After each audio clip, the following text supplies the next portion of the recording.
자, 먼저 오늘 이 말씀을 인물 중심으로 함께 좀 말씀을 나누어 보려고 합니다. 오늘 삭개오에 대한 이야기, 오늘 삭개오의 스토리를 먼저 좀 이야기를 해보도록 하겠습니다. 여러분, 삭개오는 어떤 사람인가요? 오늘 말씀 본문에 기록된 이 삭개오의 특징, 삭개오는 키가 작은 사람이죠. 예, 여러분, 삭개오가 키가 작은 사람인데 그가 세금을 많이 걷었잖아요, 사람들로부터. 그래서 사람들은 그가 세금을 많이 걷었을 때 왜 이 사람이 세금을 많이 걷어 드릴까에 대한 말씀들을 여러분이 많이 들었을 거예요. 여러분, 삭개오가 왜 세금을 많이 걷었을까요? 키가 작으니까 이러한 키가 작은 컴플렉스를 이 돈으로 해결하기 위해서 등등의 여러 가지 의견들이 있고 견해들이 있습니다. 저도 거기에 동의를 하고 저도 여러 번 이 삭개오 내용을 가지고 설교를 했었는데요. 여러분, 그런데 제가 다시 성경을 보니까 왜 삭개오는 이렇게 돈을 더 많이 걷어들였을까? 제가 성경을 다시 보니까 그렇더라고요. 그가 돈을 사랑했더라고요. 우리 함께 따라해 볼까요? 삭개오는 돈을 사랑했습니다. 삭개오는 돈을 사랑했고요, 돈을 섬겼고요, 돈을 예배했더라고요. 다시 말씀을 보니까요. 예. 근데 그는 왜 돈을 사랑했고 돈을 섬겼을까요? 왜 그랬을까요? 돈이 많으면 행복할 수 있다라고 믿었기 때문에 그렇습니다. 여러분, 돈은 힘이 있나요, 없나요? 돈이 힘이 있어요, 없어요? 어떤 사람들은 무슨 돈이 힘이 있습니까? 돈은 중립적이지, 쓰는 사람 마음이 중요한 거지 라고 이야기합니다. 여러분, 그런데요, 예수님이 이렇게 말씀하셨어요. 마태복음 6장 24절 말씀을 함께 읽어볼까요? 마태복음 6장 24절 말씀입니다. 시작. 아무도 두 주인을 섬기지 못한다. 한쪽을 미워하고 다른 한쪽을 사랑하거나 한쪽을 중히 여기고 다른 한쪽을 무시할 것이다. 너희가 하나님과 재물을 함께 섬길 수 없다. 아멘. 자, 여러분, 예수님께서는요 이렇게 말씀하셨어요. 사람이 하나님과 재물을 동시에 섬길 수 없다라는 거죠. 재물만 섬기던가 하나님만을 섬길 수 있다라는 거예요. 여러분, 이것을 다시 이야기해 보자면 돈은 인간에게 하나님만큼 능력이 있다라는 것을 이야기합니다. 왜냐하면 돈이 하나님 자리를 뺏을 수 있거든요. 인간의 마음 안에서 하나님이 우리 인간을 다스리잖아요. 사람이 하나님의 다스림을 받지 않으면 돈의 다스림을 받는다라는 말씀이 바로 이 마태복음 6장 24절의 말씀입니다. 다시 이야기하자면 돈은 능력이 있다라는 거죠. 여러분, 인간은요 예배하는 존재입니다. 무엇인가를 끊임없이 추구하고 갈망하도록 만들어진 존재가 바로 우리 인간이다라는 거죠. 여러분, 그런데요, 우리 인간이요 하나님을 예배하지 않으면 물질을 예배할 수밖에 없고 결국 그 물질을 추구하는 인생을 살아갈 수밖에 없습니다. 여러분, 그런데 우리가 물질을 왜 추구할까요? 왜 재물을 추구하게 될까요? 왜 재물을 추구할까요? 여러분, 재물이 있으면 다 된다라는 생각을 하고 있기 때문에 그렇습니다. 재물이 하나님의 자리를 차지하고 있는 거거든요. 재물이 있으면 안전할 수 있고, 재물이 있으면 평안할 수 있고, 재물이 있으면 행복할 수 있다라고 흔히들 생각합니다. 여러분, 그런데 실제로 그런가요? 어느 정도는 좀 그래요. 돈이 있으면 평안할 수 있고 안전할 수 있고 행복할 수 있어요. 그런데 우리가 조금만 더 깊이 생각해 보면 그렇지 않다라는 것을 금방 깨닫게 됩니다. 여러분이 아무리 많은 돈을 들여서 안전한 차를 타고 아무리 많은 돈을 들여서 안전한 집을 장만해서 그곳에서 산다 할지라도 오늘 밤에 하나님이 우리의 생명을 걷어가시면 그러한 안전들이, 물질이 만들어주는 안전들이 아무런 소용이 없음을 우리는 알게 됩니다. 여러분, 평안도 마찬가지예요. 재물로 인해서 아주 평안한 환경이 조성되어졌다고 합시다. 그런데 하나님께서 만약에 내 마음을 번민하게 하신다면 여러분, 그 어디서도요 평안을 누릴 수가 없어요. 제가 1년에 단 한 번뿐인 휴가를 이제 전에 교회 사역할 때 1년에 단 한 번뿐인 휴가를 갔는데 그 휴가가 얼마나 기쁩니까? 얼마나 행복합니까? 그 일주일이 정말 꿈만 같거든요. 그런데 늘 되게 그 휴가를 기대하고 1년을 기다리고 막 해외를 나가려고 비행기표를 예약을 하고 맨날 그곳의 정보는 어떤가 맨날 찾아봤거든요. 실제로 그 휴가를 갔습니다. 너무 좋아요. 너무 행복해요. 그런데 이 마음에 좀 어떤 번민이 있었어요. 마음에 좀 걱정거리가 있었거든요. 그러니까 되게 좋은 리조트에서 맛있는 거 먹고 되게 좋은 환경이지만 그 휴가가 즐겁지가 않은 거예요. 마음이 힘드니까. 여러분, 환경이 아무리 좋아도요, 하나님께서 우리의 마음을 힘들게 하신다면 여러분, 그게 진짜 평안을 누릴 수가 없는 거예요. 재물이 아무리 재물로 말미암아 우리가 좋은 환경을 만든다 할지라도 여러분, 그게 다가 아니라는 거죠. 여러분, 행복도 마찬가지입니다. 여러분, 세상은요, 돈이 있으면 행복하다라고 계속해서 우리에게 주입하고 교육합니다. 광고만 봐도 그렇잖아요. 여러분, 요즘에 한참 광고 뭐가 나옵니까? 성공의 2020년 성공에 관하여 그랜저가 나오죠. 이 그랜저는 늘 이런 프레임을 썼어요. 전에 이런 선전이 있었죠. 한 10년 됐어요. 잘 지내냐는 친구의 말에 그랜저로 답했다. 뭐 이런 문구가, 이런 선전들이 있었거든요. 그런데 요즘에도 좀 그런 선전 하더라고요. 그러니까 제가 이 문구 많이 썼어요. 친구가 잘 지내? 그랬더니 그랜저 이런 거죠. 근데 지금도 성공에 관하여가 이제 그랜저라는 거죠. 이제 그런 선전들, 이거를 타야 행복하고 이거를 타야 성공했어라고 세상은 계속 우리 가운데 이야기합니다. 어떤 화장품을 써야지 이 배우처럼 이뻐지고, 어떤 집에 살아야지 행복하고, 이제 그렇게 세상은 계속해서 이야기하거든요. 여러분, 그런데요, 이런 소유를 통해서 분명히 주어지는 만족과 행복이 있어요. 예. 새 옷을 사고 새로운 차를 사고 새로운 것들을 사면은 그것을 통해 얻어지는 만족이 있습니다. 그런데요, 그런 것들은요, 금방 사그라들고 더 좋은 것을 갈망하도록 만들어요, 우리 마음 가운데. 여러분, 그래서 우리가 한 가지 예로 시즌마다 옷을 사지 않습니까? 옷을 왜 삽니까? 아니, 집에 옷이 많은데도 불구하고 우리가 옷을 사는 이유는 이 옷을 사야 될 것 같아. 네, 이 옷을 사야 될 것 같고, 이 옷을 사야 더 이쁠 것 같고, 이 옷을 사야 더 행복할 것 같다라는 그러한 우리의 마음, 소비하고자 하는 그런 마음들이 우리 안에 있기 때문에 그렇습니다. 여러분, 그런데요, 소유로 행복하다면 여러분, 그러면 부자들은 다 행복해야 되는 거 아닌가요? 무조건 행복해야 되는 거 아닌가요? 재벌들은 무조건 행복해야 되는 거 아닌가요? 그들의 자녀들을 한번 보십시오. 요즘에 얼마 전까지 한참 마약하고 이슈가 있고 문제를 일으키던 사람들이 재벌가의 자녀들이었어요. 그들은 왜 그렇게 문제를 일으켰을까요? 여러분, 결혼을 앞둔 가수가 있습니다. 근데 그 가수가 돈이 많은 걸로 알고 있거든요. 그런데 그 가수가 왜 술집에서 이러한 나쁜 행동들을 했을까요? 돈이 많고 행복하면, 소유가 많고 행복하다면 그런 행동들을 했을까요? 돈은 우리에게 잠깐의 행복을 주긴 합니다. 그러나 그 행복은요, 아주 소비적입니다. 그리고 아주 일시적입니다. 근본적인 행복이 아니라는 거죠. 우리의 영혼을 만족하게 하는 행복이 아니에요. 그래서요, 사회 전반에는요, 지금 돈이 행복이다라는 등식이 있습니다. 돈이 있으면 행복해 라는 어떤 그러한 사회적인 프레임이 있지만 그것은 틀린 거예요. 분명한 것은 돈이 주는 행복을 쫓으면 그 영혼은 피폐해질 수밖에 없습니다. 그것을 여실히 보여주는 게 로또이죠. 로또 1등 되신 분들, 로또 1등 되신 분들의 삶이 많이 무너져 있다는 것을 우리는 뉴스를 통해서 익히 알고 있습니다. 여러분, 그런데요, 오늘 삭개오가 그랬어요.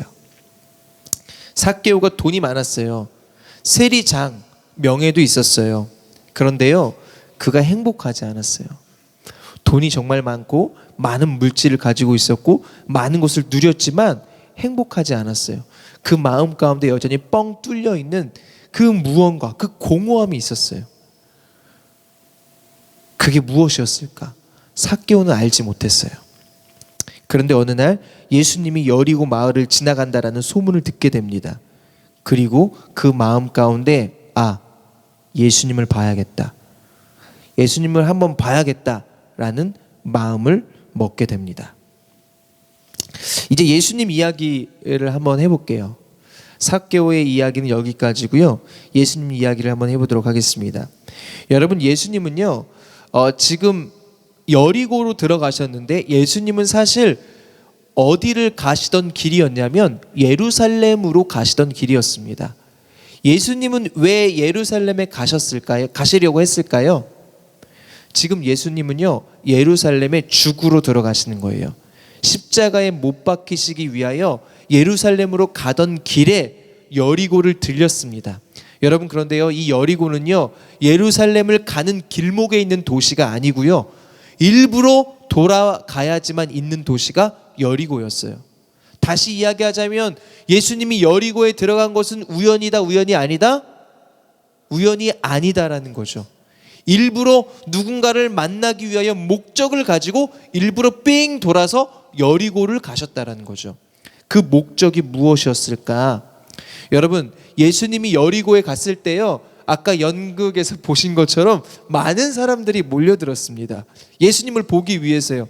이 당시에는요 예수님에 대한 소문이 온 유대에 쫙 퍼져 있었거든요. 예수님이 막 치유도 하시고 회복도 시키시고 눈먼 자도 보게 하고 귀신 들린 자도 쫓게 하고, 이런 소문이 나니까 보고 싶잖아요. 아, 대체 어떤 분이야? 예, 저는 저희 집이 길가에 있는데 가끔 사람들이 싸우는 소리가 나면은 멀리서 들려도 저는 뭐 하다가도, 설교 준비하다가도 뭐지? 하고 나가서 보거든요. 사람들도 그런 마음이 있잖아요. 뭔가 이슈가 있고 뭔가 화제성이 있으면 보고 싶은 마음이 있는데, 이때도 마찬가지였어요.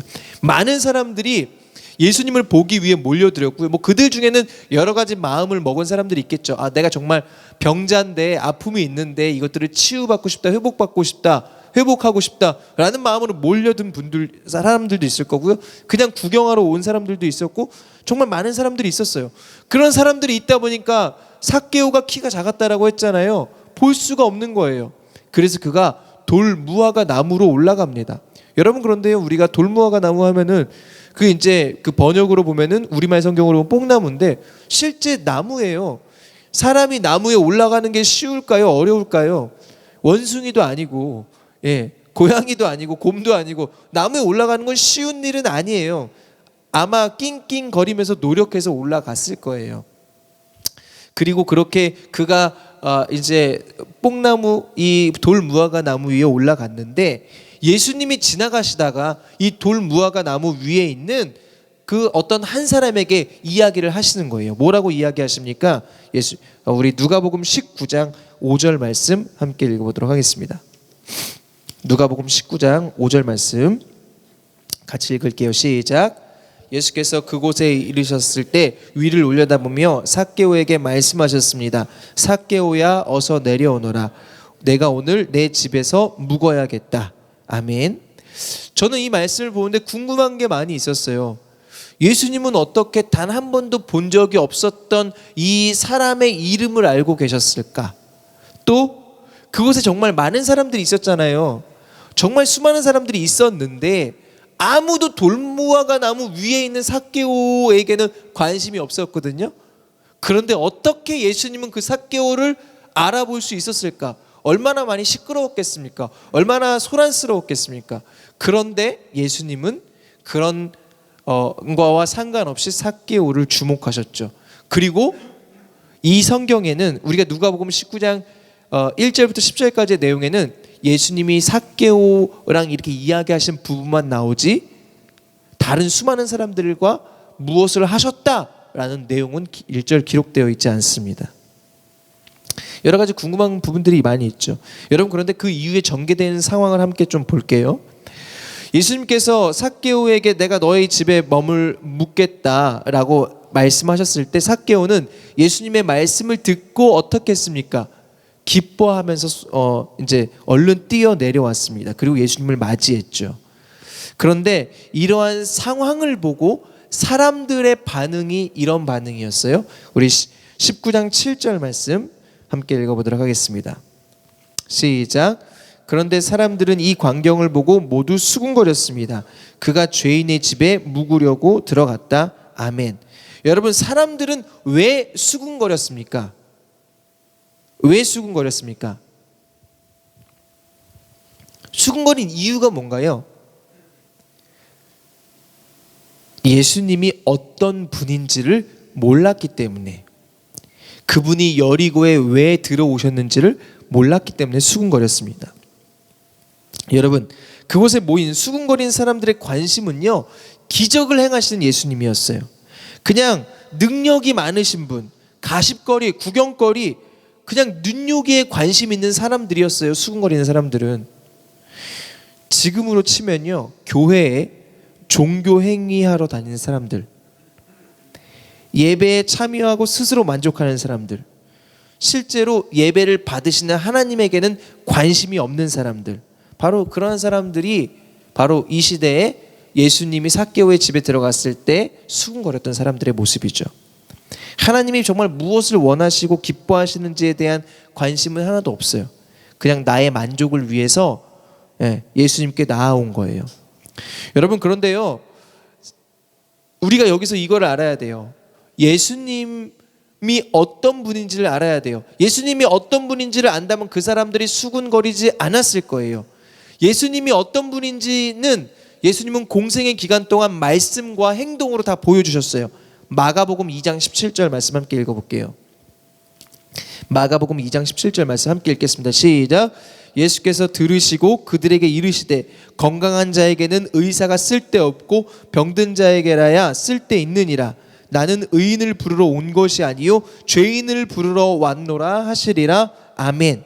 여러분, 예수님과 삭개오의 만남은요, 단순한 미팅이 아니에요. 의사와 병자의 만남인 거예요. 정말 죄인에게 필요한 사람은, 필요한 분은 메시아거든요. 죄인과 메시아의 만남이 바로 오늘 예수님과 삭개오의 만남이었습니다. 예수님이 이 땅 가운데 오신 이유를 마가복음 2장 17절을 통해서 나는 의인을 부르러 온 것이 아니라, 의인들과 어울리기 위해서 온 것이 아니라 나는 죄인을 부르러 왔고 죄인을 구원하기 위해서 이 땅에 왔다라고 말씀하시거든요. 그렇다면 예수님께서 여리고에 들어가신 이유와 목적은 무엇인가요? 바로 삭개오를 구원하시기 위하여 여리고에 들어가셨다라는 거죠.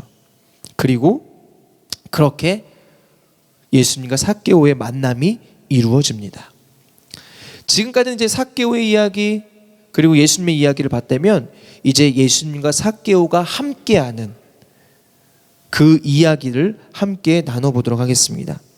여러분, 예수님을 만난 삭개오는 그 예수님을 집에 모셔드리고 이렇게 이야기를 하죠. 누가복음 19장 8절 말씀 함께 읽어보도록 하겠습니다. 함께 읽겠습니다. 시작. 삭개오는 주께 말했습니다. 주여 보십시오. 제 소유물의 반을 떼어 가난한 사람들에게 주겠습니다. 누군가를 속여 얻은 것이 있다면 4배로 갚아주겠습니다. 아멘. 자, 여러분, 이 누가복음 19장 8절이 무엇인가요? 이 누가복음 19장 8절 말씀은 삭개오의 복음입니다. 삭개오는 예수님을 만나고 난 이후에 변했거든요. 변한 모습이 바로 이 19장 8절에 기록되어 있어요. 그는 원래 돈을 섬기던 자였고 돈을 사랑했던 자였어요. 그래서 남들에게 부당 이득을 취했던 사람이에요. 남들이 아파하건 힘들어하건 상관없어요. 야, 아까 보셨죠? 돈 내놔. 예. 야, 돈도 없으면서 결국 뜯어내는 거 보셨죠? 10,000원 뜯어내는 거. 예. 그런 것처럼 삭개오가 그런 자였다라는 거예요. 삭개오는 남들이 아파하고 힘들어하고 그건 전혀 상관없어요. 그냥 내가 돈을 차지하기 위해선 그렇게 악랄하게 사람들을 힘들게 괴롭혔던 자가 바로 삭개오였어요. 왜 그랬을까요? 돈을 섬겼기 때문에, 돈의 다스림을 받았기 때문에 그랬다는 거죠. 내가 이렇게 이 사람의 돈을 뺏으면 나는 행복할 수 있어 라고 믿었기 때문에 그는 그렇게 했다라는 거예요. 여러분, 그런데요, 그가 예수님을 만나고 난 이후에 완전히 변했습니다. 완전히 변했어요. 그 변의 내용이 오늘 이 19장 8절 말씀, 우리가 지금 읽었던 이 말씀이죠. 지금까지 자신의 삶이 바르지 못했다라는 것을 깨달은 거예요. 그리고 회개하고 사람들에게 용서를 구하는 삶을 살기로 결심을 합니다. 속여 얻은 것이 있다면 몇 배로 갚아주겠다고요? 4배로 갚아주겠다라고 약속을 하죠. 여러분, 삭개오는요 더 이상 돈의 다스림을 받는 사람이 아니었어요. 돈의 다스림을 받으면 계속해서 더 뺏고 더 내가 가져야 되고 더 악랄하게 남들을 괴롭힐 거예요. 그런데 그는 예수님을 만나고 난 이후에 더 이상 돈이 삭개오에게 영향력을 미치지 못하고 있음을 우리는 이 말씀을 통해 보게 됩니다. 여러분, 그가 돈을 섬길 때는요 만족함도 없었고 기쁨도 없었고 감사도 없었습니다. 그런데 그가 예수님을 선택하고 예수님을 마음 가운데 모셔드리니까 기쁨과 감사가 그의 삶 가운데 임했다라는 거죠. 돈이 많을 때보다 느껴보지 못했던 평안이 임한 거예요. 보세요. 이게 바로 삭개오의 복음이거든요. 19장 8절. 여러분, 이 19장 8절을요 풀어서 이야기해 볼까요? 이 삭개오의 복음을요 사람들을 만나서 예수님께 이렇게 고백하는 거예요. 와, 나 예수님 만났더니 너무 행복해. 내가 전에 돈이 많았을 때 느껴보지 못했던 그 기쁨과 감사가 내 안에 있어. 전에는 내가 돈이 많아야지만 행복한 줄 알았는데 지금은 남들에게 베풀고 남들에게 나눠주고 남들과 함께 잘 사는 이게 너무나 기쁘고 행복해. 와, 내 삶의 의미를 다시 깨닫게 된 것 같아. 여러분, 이것이 바로 삭개오가 깨닫게 된 복음이었다라는 거예요. 바로 삭개오가 경험한 하나님 나라의 복음. 여러분, 누가복음 4장 43절 말씀 함께 읽어보도록 하겠습니다. 함께 읽겠습니다. 시작. 그러자 예수께서 말씀하셨습니다. 나는 다른 마을에서도 하나님 나라의 복음을 전해야 된다. 내가 이 일을 위하여 보내심을 받았기 때문이다. 아멘. 여러분, 예수님이 이 땅에 오신 이유, 아까 우리가 마가복음 말씀을 통해서는 병자를 고치기 위하여, 죄인을 구원하시기 위해 이 땅에 오셨다라고 말씀하셨어요. 그런데요, 오늘 예수님이 다시 이렇게 말씀하십니다. 나는 하나님 나라의 복음을 전하기 위하여 이 땅에 보냄을 받았다. 무슨 말입니까? 한마디로 병자가 구원받기 위해선 하나님 나라의 복음을 듣고 그 복음을 믿을 때 그는 죄인에서 의인으로 구원을 받는다라는 예수님의 말씀이죠. 여러분, 누가복음 8장 1절도 함께 읽어볼까요? 누가복음 8장 1절 함께 읽겠습니다. 시작. 그 후에 예수께서는 여러 마을과 고을을 두루 다니시며 하나님 나라의 복음을 선포하셨습니다. 12 제자들도 예수와 함께 동행했습니다. 아멘. 예수님이요 계속 하신 일들이 하나님 나라의 복음을 선포하는 일들이었어요. 다시 이야기해 볼게요. 예수님이 이 땅 가운데 왜 오셨습니까? 죄인을 구원하시기 위해, 하나님 나라의 복음을 전하시기 위해 이 땅 가운데 오셨다라는 거예요. 여러분, 죄인이 구원받기 위해선 하나님 나라의 복음을 듣고 믿어야만 합니다. 그 하나님 나라의 복음은요 나의 삶을 변화시키고 나의 존재를 변화시키는 살아있는 능력의 말씀입니다. 오늘 삭개오는 그 예수님으로 말미암아 그의 삶에 임한 하나님 나라를 경험하였습니다. 그랬을 때에 예수님께서 그에게 이렇게 말씀하십니다. 누가복음 19장 9절 말씀. 누가복음 19장 9절 말씀 함께 읽겠습니다. 시작. 예수께서 삭개오에게 말씀하셨습니다. 오늘 구원이 이 집에 이르렀다. 이 사람도 아브라함의 자손이다. 아멘. 여러분, 이제 삭개오는요 돈을 섬기는 삶이 아니라 자신이 경험한 복음, 이 하나님 나라의 복음을 위한 삶으로 변화되었습니다. 그리고 이 땅 가운데 그런 하나님의 뜻을 이루는 삶을 살게 된 것이에요. 그래서 누가복음 19장 10절 말씀을 함께 읽어볼게요. 오늘 본문의 마지막 절인데요. 함께 읽겠습니다. 시작. 인자는 잃어버린 사람을 찾아 구원하러 왔다. 예수님이 이 땅에 왜 오셨다고요? 잃어버린 사람을 찾아 구원하러 왔다. 예수님은 이 땅에 죄인을 구원하러 오셨습니다. 그런데 그 죄인들은요 어떤 사람들입니까? 내가 죄인임을 고백하는 사람들, 나 예수님이 필요해요 라고 예수님을 찾는 사람들, 예수님께 도움을 요청하는 사람들, 그 사람들에게 예수님은 찾아가셔서 그들을 구원해 주시는 분이 우리 예수님이라는 거죠. 여러분, 제가 예수님을 만났을 때요, 제가 정말 죄인임을 처절하게 깨달았을 때, 그때 예수님이 저에게 오셨어요. 여러분, 제가 어떤 범죄를 저질렀다 이런 차원이 아니에요. 제가 저의 악한 본성, 그냥 헛된 것을 구하는, 그러니까 하나님 없이 나 잘 살 수 있어 이런 마음을 제가 깨달았을 때, 하나님 없어도 난 잘 살 수 있어라는 그 마음을 깨닫게 되었을 때, 그게 죄인의 모습이다라는 것을 제가 알게 되었어요.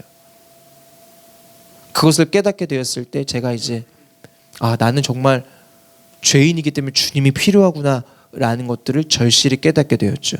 그리고 그때 주님께서 저에게 찾아오셨습니다. 그리고 저의 모든 죄악의 짐, 그 죄악의 짐을 예수님께서 대신 지어주셨음을 말씀을 통해서 믿게 도와주셨어요. 그러니까 제가 더 이상 죄인이 아님을 말씀을 통해서 알게 해주셨어요. 저는 이제 예수님으로 말미암아 구원받은 의인이거든요.